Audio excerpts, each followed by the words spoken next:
and Saint Saint Nicholas. If you see some of the paintings, they show they show Saint Nicholas being kind of an olive, somewhat of a dark olive color, and some people speculated he may have been black. And in the documentary, Hidden Colors, that talks about unknown, it kind of chronicles and talks about black unknown black American history and misconceptions about black African American culture have and try to establish that Saint Nicholas was black. It's not really been known.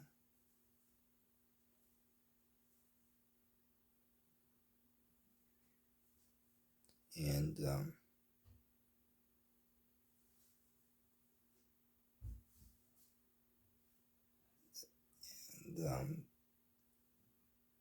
but the roots of Santa Claus goes back to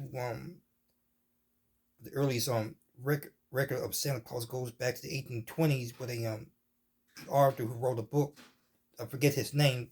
It was Night Before Christmas, and that was the first story that featured Santa Claus in it.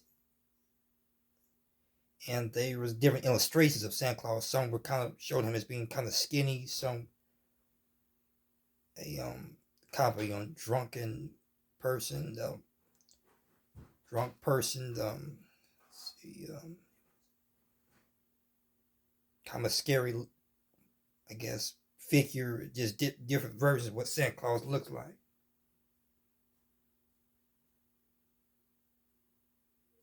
And that was the first some of the first illustrations of Santa Claus, and then it was into the 1860s that the traditional full figure Santa Claus with the beard became the standard tradition. And then it was also common for people to dress up as Santa Claus at Macy's department stores and other, I guess, store chains.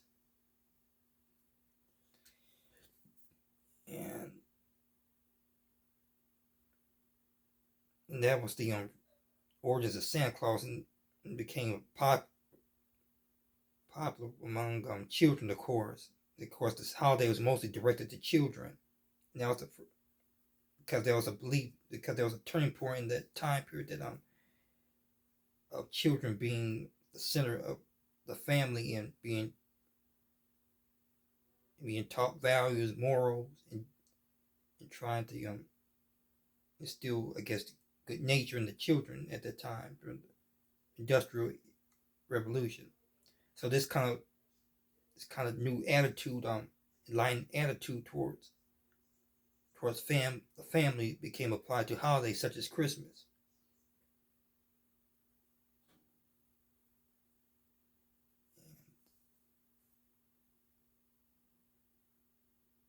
Then it also talks about the commercialism of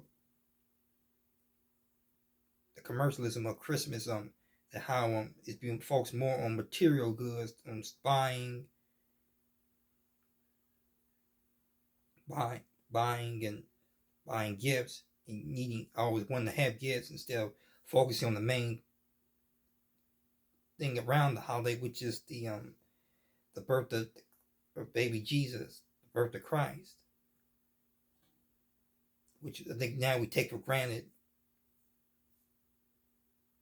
Especially in this day and age, as people are less religious, less spiritual as in previous generations.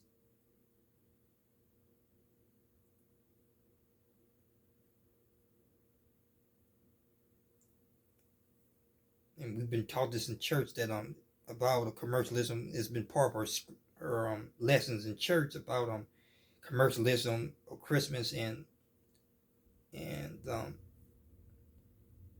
if how we kind of strayed away from what the true meaning of Christmas is. But just the documentary just again changed my perspective about how I thought about Christmas and where our traditions came about. As I thought it was something that I guess I should say was very tradition, very as I say, I thought the traditions again were kind of, I guess, standard ancient traditions, but really they just modern traditions that modern American traditions that had no real old traditional I mean, well, it is old in tradition, but not old as what I had always thought. Again about the Christmas tree, that really surprised me, as well as the fact that people weren't really celebrating Christmas well into the 1700s,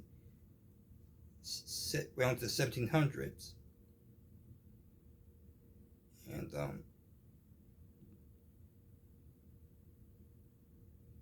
and but I still will continue to celebrate Christmas the way I've been celebrating it. It doesn't change the way won't make me stop celebrating Christmas, but it just I guess when I find out things, it kind of changes my perspective, the way I about it. Think about it. So then the Santa Claus my dad had been lately been kind of questioning, why do people want to believe there's a Santa Claus, at the same time they think he's thinking that people were being deceived or tricked into believing something that's not real, even though it's not real, just part of the festive of the holiday season to get you in the spirit of the holiday mood. But that's all I had to say about this documentary I've seen. Again, I thought it was a very well put together documentary. This is another view by Chase Pounds. Pounds happy holidays and happy New Year. Stay tuned for the next video.